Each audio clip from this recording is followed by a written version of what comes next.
Bonsoir à tous, ravi de vous retrouver pour cette émission Il était une fois. Ce soir, nous accueillons le poète Philippe Leux. Bonsoir Philippe Leux. Bonsoir Angélique. Avec le Traceur d'Aube, vous venez de vous voir décerner le prix François Coppée de l'Académie française. C'est une belle reconnaissance. Oui, c'est vrai. Bon, j'ai édité une soixantaine de recueils et c'est une reconnaissance vraiment importante après celle que j'avais obtenue en Belgique. Oui, c'est vrai que ça fait plaisir ce prix. Alors pourquoi ce titre, le Traceur d'ombre le Traceur d'Aube, serait-il un traqueur d'ombre justement?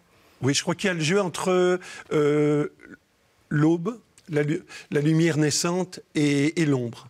L'ombre peut être caractérisée par tous nos doutes personnels, par tout ce qui peut contrevenir à la beauté ou à la bonté. Et je crois que chaque poète s'inscrit dans une recherche. Je me suis souvent inspiré de l'aube pour écrire, comme je me suis souvent inspiré du crépuscule pour écrire certains textes. Et donc il y a ce jeu entre l'aube, la lumière et l'ombre. Alors vous avez été enseignant, professeur de français. Oui. Comment initie-t-on des jeunes à la poésie aujourd'hui? On peut leur faire écrire.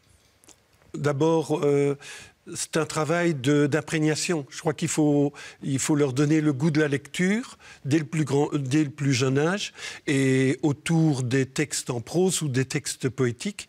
Et il y a moyen de jouer très très facilement sur leur possibilité d'écriture. Je le faisais à partir d'haïkus, ces petits poèmes japonais en 3 vers. Ça donnait une entame de ce qu'ils pouvaient écrire par la suite. La langue de vos poèmes est particulièrement accessible.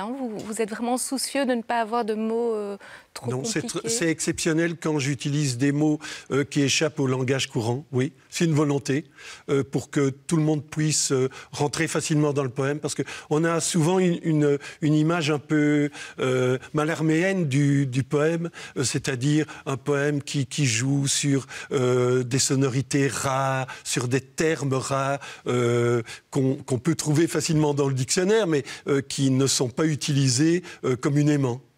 Et donc, c'est le choix que je fais. Bon. Eh bien, pour découvrir vos poèmes, je vous propose d'en lire un. D'accord. Comme ça, ce sera l'occasion de nous plonger pleinement dans votre écriture. Parfois, une éclaircie au milieu de la solitude. C'est le mot d'un ami qui ne vous oublie pas. C'est la beauté du ciel dans la clarté qui s'ouvre. La vie se gâche si souvent. Parfois, de petites ailes planent et allègent votre sente. On sent une certaine nostalgie dans vos poèmes. Oui, je crois qu'il y a de la mélancolie, de la nostalgie. Donc, j'ai eu une enfance heureuse et souvent, elle a nourri beaucoup de mes textes en poésie, oui. Alors, ce recueil de poèmes, Le Traceur d'Aube, il est illustré par des aquarelles de Caroline François Rubineau. Est-ce que c'était important pour vous qu'il y ait ce jeu d'un éclairage Oui. Bon, c'est une aquarelliste qui a été choisie par l'éditeur, Alain Gorius d'Almanar, et qui a travaillé sur les bleus, les roses. C'est-à-dire, bon, ce sont des couleurs que l'on peut voir dès l'aube, dès l'aurore. Et je trouve qu'ils se prêtent bien à mes textes. Donc, il y a un jeu de correspondance entre le travail de l'aquarelliste et mes poèmes. Et vous avez eu l'occasion de choisir certaines aquarelles pour illustrer certains poèmes? Non, elle les a proposées. Bon, et vous vous êtes senti en harmonie? Oui. Voilà. Être poète aujourd'hui, ça signifie quoi? C'est une question difficile. En fait, c'est un accès aux mots par un certain biais. Quand on est romancier, donc il y a tout le jeu sur l'écriture des personnages, des ambiances, des descriptions. En poésie, on travaille plus sur l'intime, le ténu, et donc il faut faire un tout autre travail sur la langue. Et c'est vraiment poser un regard particulier sur le monde. Un regard particulier sur le monde, oui.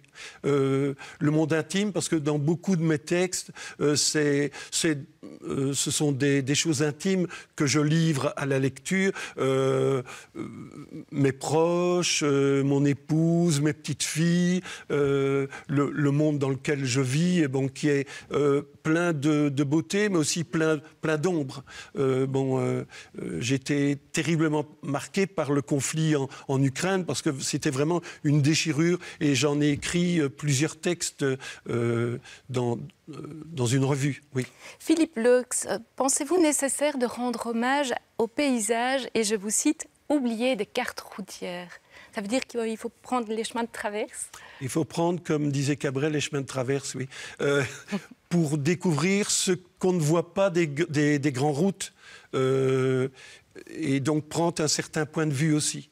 J'ai toujours bien aimé circuler sur les petites départementales, les vicinales en France, parce qu'on découvre des villages qu'on n'avait pas repérés avant. Et donc il y a tout un travail de découverte qui est possible si on prend les chemins de traverse, oui. Les sentiers, les sentiers de montagne. Ça peut mener aussi à davantage d'intériorité? Bien sûr, oui. J'écris beaucoup de poèmes en marchant. Ça peut paraître bizarre. Je n'ai pas nécessairement un petit carnet et un crayon sur moi, mais j'essaie de les retenir. Et la marche aide beaucoup. Parce que c'est à la fois une expérience de solitude, mais de solitude heureuse, pendant laquelle on peut penser à certains textes. Est-ce qu'on peut dire finalement que le nécessaire se joue dans l'ombre? Les choses qu'on ne dit pas, qu'on retient, auxquelles on pense et qui peuvent rester dans l'ombre. Et qui peuvent nourrir durablement une personne, oui, bien sûr. Et la force du poète, justement, c'est d'avoir ce regard acéré sur ces petits événements. Oui, sur l'infime. Mais il est toujours plusieurs lectures d'un texte. Donc selon le lecteur, la lectrice, le texte que je peux proposer sera compris dans des sens, dans des orientations différentes. Est-ce que vous avez l'impression que les animaux ont des sens plus aigus à l'invisible? Je pense aux traceurs d'aube où il y a quand même beaucoup d'animaux, des chiens par exemple, qui sont sensibles à des choses que... Moi je crois que chiens, chats et d'autres animaux aussi, oui, ils représentent un univers et ils passent sans trop se démarquer, ils font presque pas de bruit. Et oui, bien sûr. Les animaux sont dotés d'une grande présence. Baudelaire a reconnu cette présence dans le beau poème consacré aux chats. Nous sommes dans un monde particulièrement virtuel. Et pourtant, est-ce que la poésie a encore de beaux jours devant elle? Je crois, oui, il y a toujours des auteurs pour la défendre et surtout des éditeurs, parce qu'il faut être courageux. Ces ouvrages ne sont pas tirés à des milliers d'exemplaires, comme j'irai un roman chez Gallimard. Donc, c'est parfois 400, 500 exemplaires, tout au plus. C'est un peu différent dans nos pays francophones par rapport aux pays d'Europe du Nord, où là, les tirages sont beaucoup plus importants pour un livre de poésie, en Scandinavie ou en Pologne, oui. Eh bien, d'où l'intérêt de défendre la poésie. Philippe Leux, merci de nous avoir rejoints ce soir. Le Traceur d'aube a été publié aux éditions Almanach. Merci à vous de nous avoir suivis. Si vous souhaitez revoir cette émission ou une précédente, il suffit de vous rendre sur le site Ovio ou sur celui de Catobel. À très bientôt pour une prochaine rencontre. Un grand merci, Angélique. Avec plaisir.